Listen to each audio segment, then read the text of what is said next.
let me just give you his butt in the room, okay? I'm not going to put anyone on the spot right now. But the Detroit Property Tour last year, we had an author that, How to Make Your Millions in Detroit. He was there at our educational component that, for the first day. We had an accountant and CPA. Basically, we brought the power team to you as we were investing in Detroit. We then garnered the speakers necessary to educate you in that area. And then we went out and saw the properties. Then we added a component regarding how to protect your financial assets. It was a full 3-day. And people walked away purchasing properties that are cash flowing now and building their power team from just 3 days worth of work. Without applause from you was a pretty place. For you. Along with my sister, who's also my partner, we invest in Pittsburgh for cash flow, pretty much. And we're looking into some other markets, but right now we're focusing on Pittsburgh. Okay. Can I still talk? Why not? Mention your name. Hi, my name is Sandra Ferrari. Some of you may have received some calls from me reminding you of the meeting. That's me. So I wanted to say hi. Alright, I'll stand up. Thank you. Sorry. I will start. My name is Sandra Ferrari. I am a volunteer board member of New York City Reia. I'm very proud to be so. Some of you may have received some calls over the weekend from me reminding you of the meeting. So please forgive me for calling at odd hours. And thank you for being here. My sister and I, we are partners. We have formed an LLC and we are currently investing in the Pittsburgh market. We do buy and hold. We have a couple of multifamily properties down there. We also have done joint ventures from past coaching programs that we've done with other students. That was actually quite successful. I've learned to use my IRA. We'll get into that. And now we can say we have invested in $1 million deal. And I'm very happy. And we have 10 units in the deal. So that's cool. And also,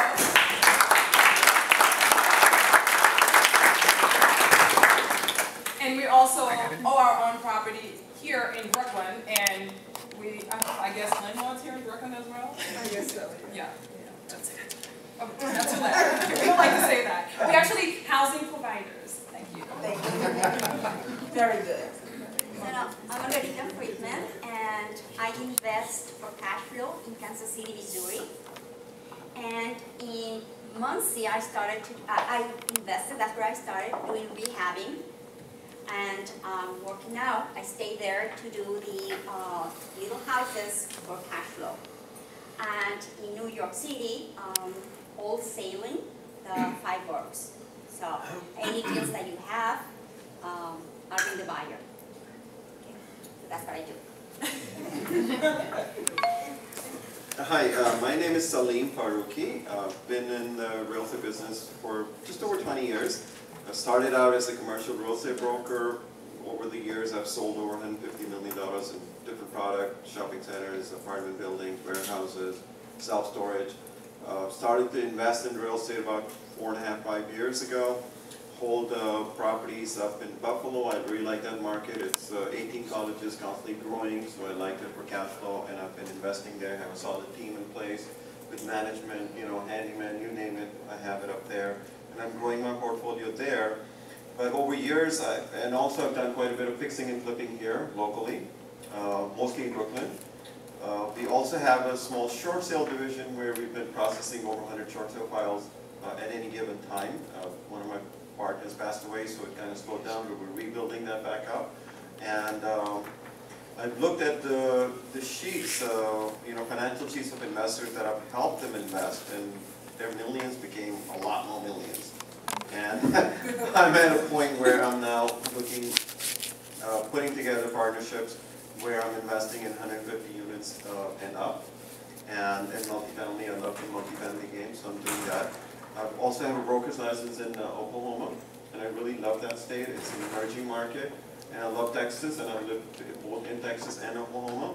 So now that's my new game, is investing in multifamily, and I have a very set formula. I'm looking at 15,000 to 18,000 per unit, which can be turned around fairly quickly in 18 to 24 months into 30,000 per unit.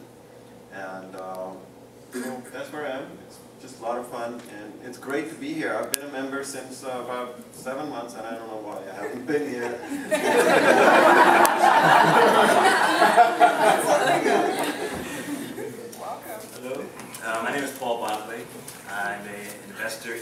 upstate New York, because you can make mistakes up there and it doesn't hurt as bad as if you're doing it in New York City. I've been investing there since 2004, I think, or 2006. I lose track. Too many things going on.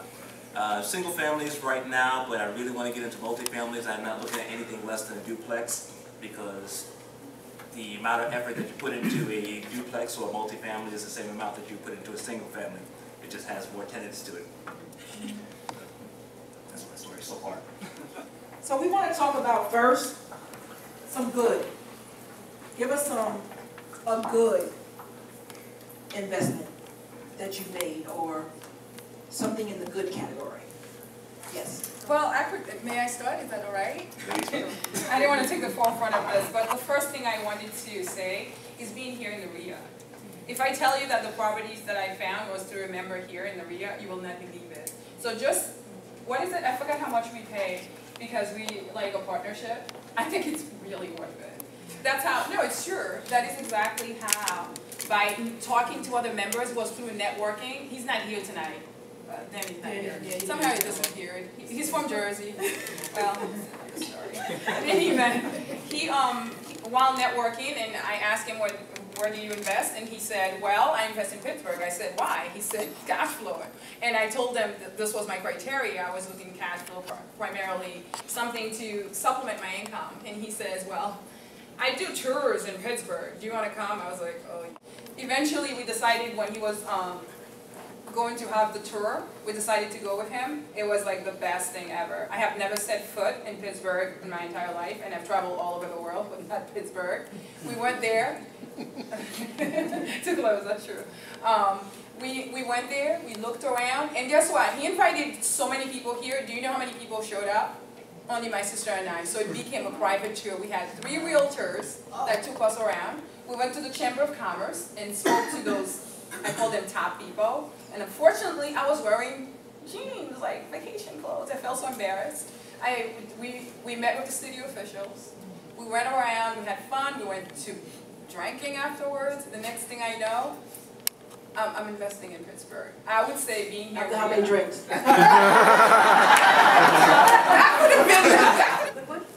Okay, because of the error of a broker, I got a fourplex, and it was a house that it had 5 units, an illegal 5 unit.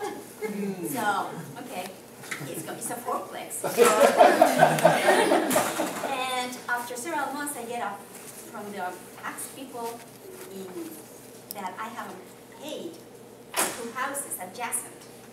And, well, I don't know, I think it's a mistake, but my name is in there. And then I find out that those 2 houses were mine. So the real fourplex was these 2 buildings mirrored to each other, huge, 1 apartment on each one, and a huge garden, which I thought it was invading a little bit too close to us. The houses next door, they were like, kind of, these guys are too close, but they were my houses. my buildings were pregnant, so. That's an example of due diligence going right. Lack of due diligence going right. That's a real estate REO agent who didn't do the right appraisal because he would have sold me that property for much more money. All right, so deal going bad. So I wanted to venture into fixing and flipping, and guess where I bought my first deal? In Brownsville. Right in Georgia Avenue, new lots. And I put, it was a family, they were moving out, they were really sweet. And I got all emotionally hooked. I raised money for my sister. $190,000 we paid for the property, and they were living there, so everything was at least kind of part-time, functioning at least. And it was her stepfather who owned it originally. But anyway, bottom line is we bought it, got a local contractor who was not licensed, and put more money into it than I think the property deserved. And then there was a security issue, so, you know, the property was ready, so I'm like, what do we do with this neighborhood while it's not sold? So the gentleman who was doing my contracting, I asked him if it was a 2-unit, so I let him stay upstairs, and before I knew it, he moved his girlfriend in there. And they started fighting. And it was crazy. I'm like, how am I going to get him out of there now? And he was rent-free while he was supposedly taking care of the property. And that's crazy. Then I found drugs in there. I'm like, oh my goodness, this guy's like, what's going on here? And I mean, it was just like everything was going wrong over there. And I thought I was going to make $100,000, and what didn't look like at that time what I was going to make. And then one day I showed up to show the property, and there are 3 police cars in front of the property. Oh my God, what's going on? And the guy who was my contractor, he was handcuffed, and he was coming down. We don't have to pay. And his wife or girlfriend was being handcuffed, and they had a fight, and she called the cops, or he called the cops. Bottom line is that they were both being handcuffed and put away. I got the keys from him.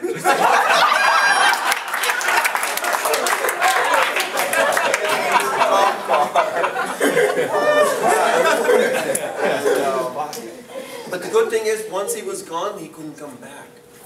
So he was gone. So I very quickly had everything emptied out. Like he was in for like 4 or 5 days, but in the meantime, I cleaned it up really fast.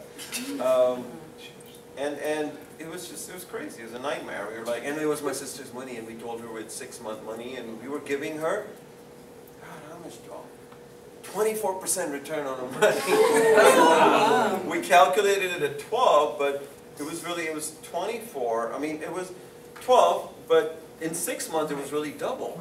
So we didn't even think about like calculating it for 6 months, and so she was very happy. She was very happy. But we're like, when is it going to happen? Can't top that. There's no police. But I will say this. This is my bad story. So I got full of myself. I've been to one of those. Anybody ever attended a Robert Allen festival or? Yes. Right. So in 2006, 2007. He used to sponsor these 3-day events where they go through like the foreclosure process, and they had like some really good presenters there. So the whole thing then at that time was you could do your analyzation online, never see the property, do the Google map, look at it in the air, looking for certain things, and make sure your comps come in. If the comps come in good, go ahead and put that offer in. It was REO. We said, yeah, we're going for it. Well, actually, I said I'm going for it. I never told my wife I was doing it. Put the offer in. Really lowballed it. We got accepted.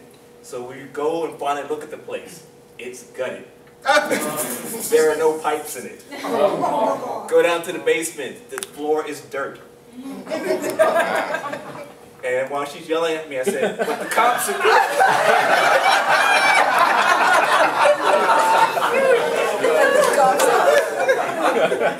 So this was a Rochester property, so we got it for $9,000. One of my ugly stories started with a course that I took with International Association of Investors, and this was in 2007. To get into the program, to get training, which was all over the place. They did courses on foreclosures, advanced notes, creative financing, all kinds of different things. To get in, it was about $9,000 to start, working up to about $25,000 to $30,000, which included, of course, mentoring. So, of course, I went for the full package, and I got the whole thing with the mentoring and everything. The coursework was fine, but I could have paid a lot less for it and gotten more out of it. Also, the mentoring was by a guy from Florida, which, you know, he came up here and he mentored a couple of us in the South Jersey area.